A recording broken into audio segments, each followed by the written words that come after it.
Hello everyone, my name is Mary. I am a London-based author and you are listening to The Quack, which is my personal blog where I tell facepalm moments and modelled observations. So this week is about the time I dragged my boyfriend to an immersive experience and it wasn't what I had hyped it up to be. It's been a while since I've written a story about a facepalm moment, I guess, and this was a classic quack. You think it's going to be one thing and then it's not, and you've dragged people with you and they're wasting their weekend. So that's what this quack is about. So I finished Trevor Noah's memoir, Born a Crime, which was excellent. I know I'm a bit behind the times. It's quite old now, but definitely worth a read.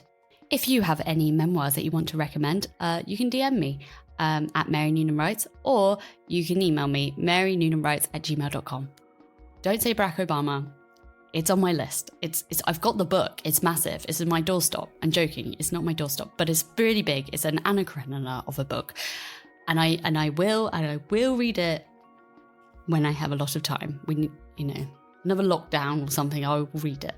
Or I might do the audiobook and just listen to bits at a time. 30 hours long, I think. Something like that. Anyway. Any other memoirs, send them my way.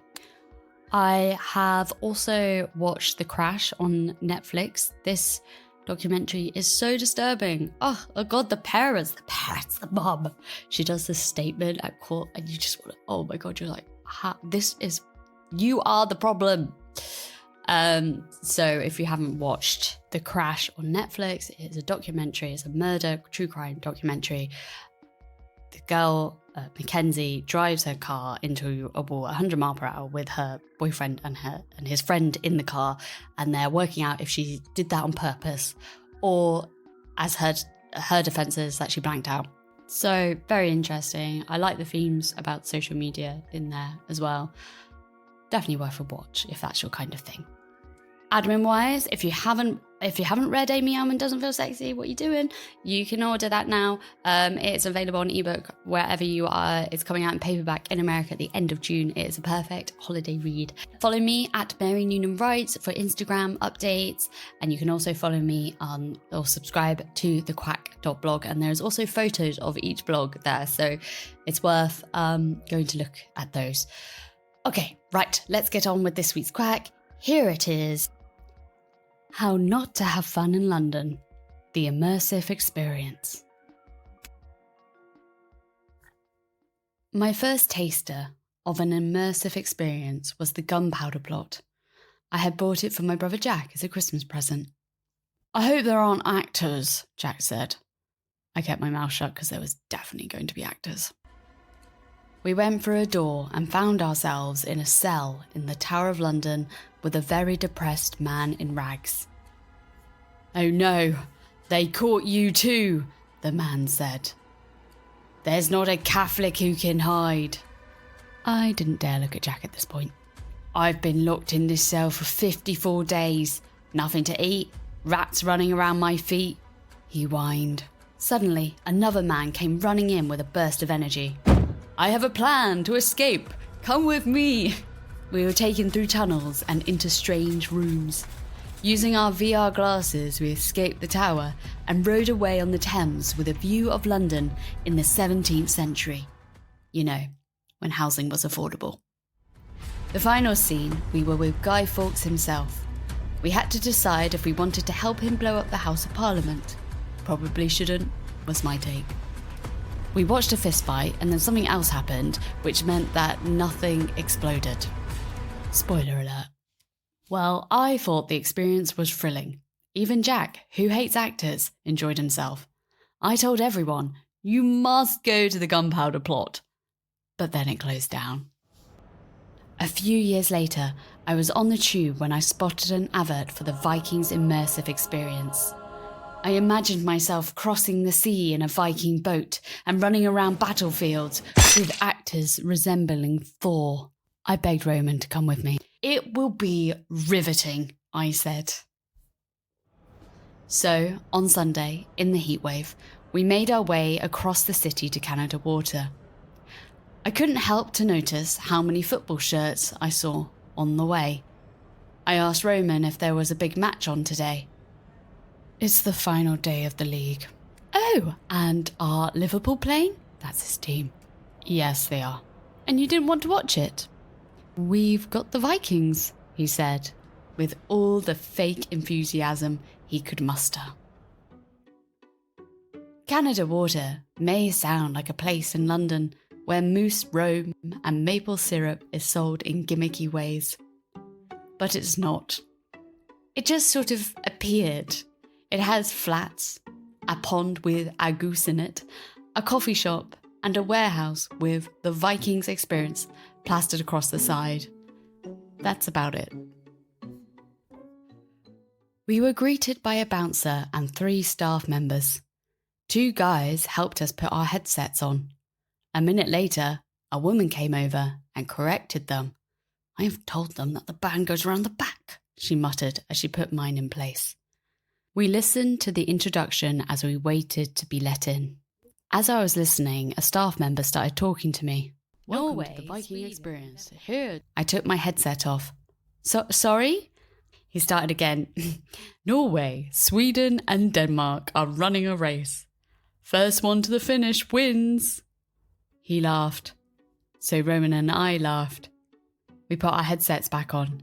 Everything was beginning to feel weird. We entered the experience through a red velvet curtain. I expected to meet a Viking who would order us to battle. Instead, it was an empty room with a few benches and plastic rocks. One of the staff members stood before us and read from a script about Queen Cracker. Her mum was a shield maiden. She was very beautiful, he said. Okay. He left us with a photo slideshow about Vikings. Roman was side-eyeing me. So far, it wasn't the riveting experience I had promised. The slideshow ended and the door opened to Viking land. There was a glowing tree that, to be fair, looked quite exciting. We were instructed to sit under the tree and put on VR glasses. Finally, I thought, the immersive part could begin. The VR began. I was in the woods, surrounded by pixilated men tied to trees. I watched as a wolf killed them one by one. Next, I was in a cornfield with a blonde woman. It was our main woman, Cracker. A Viking ship appeared with a gorgeous cartoon man. The voiceover explained that the Viking warrior king, Ragnar Lothbrok, saw Cracker and wanted a go. Not in those words, but you get my point. But before he could seduce her, he needed to see if she was intelligent. So he set her a riddle. Right, so you must arrive neither dressed nor naked, neither hungry nor full, neither alone nor in company. And because he was over 6 foot and rich, she made the effort to solve his riddle. She arrived in a fishing net, not dressed nor naked, biting an onion, not hungry nor full, with her dog, neither alone nor in company. I didn't see what Cracker looked like in this state because I was now her. All I could see was Ragnar Lothbrok smiling at me for an awkward amount of time. And then the VR ended. We had a 30-minute wait until we were allowed into the next room. In the meantime, we could walk among the plastic woodlands, learn about battles on an interactive map. We could also tie some knots, or ask digital AI Cracker a question, like Siri in a wig. What do you eat, Cracker? I asked. She twitched and flickered as she scanned Google for her response and replied in a wispy voice, We Vikings eat hearty stews of meat and vegetables, fish, grains. After 3 minutes of question time, we left AI Cracker and found a plastic tree stump to sit on. It wasn't terrible like the Wonka experience in Glasgow. A guy named Bill promised the people of Glasgow a Wonka experience, but gave them an empty warehouse with a couple of plastic gummy bears and a shoddy rainbow. People had spent £35 and promised their kids a chocolate river, and all they got was a half a cup of lemonade and a handful of jelly beans. They were so angry that the police had to come. So yeah, it wasn't that bad, but it was far from the riveting day of fun that I had promised Roman. Where was the battlefield? Where was Thor?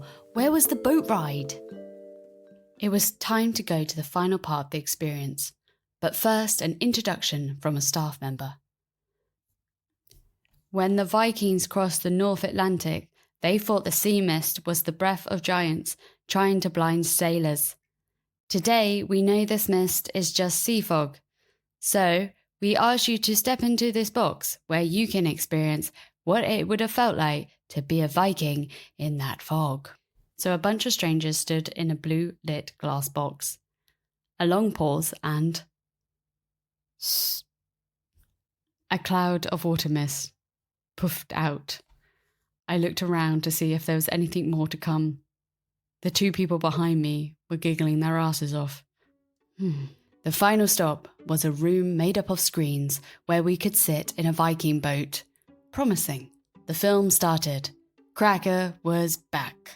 We watched her very slowly marry Ragnar. They had kids. The cheap visual effects made their faces look melted. 20 minutes had gone by. My butt was starting to hurt. Ragnar went to battle. Ragnar died. Cracker kept wailing. Roman peeped at the football scores as Cracker's big face floated around us, still wailing.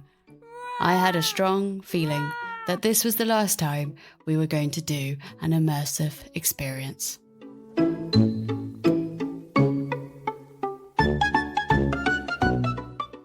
Thank you so much for listening to another Quack. If you did enjoy it, please give me a nice review on wherever you listen to your podcast. And you can also follow me at Mary Needham Writes. I hope you have a great rest of your week, and I will see you next time. Bye!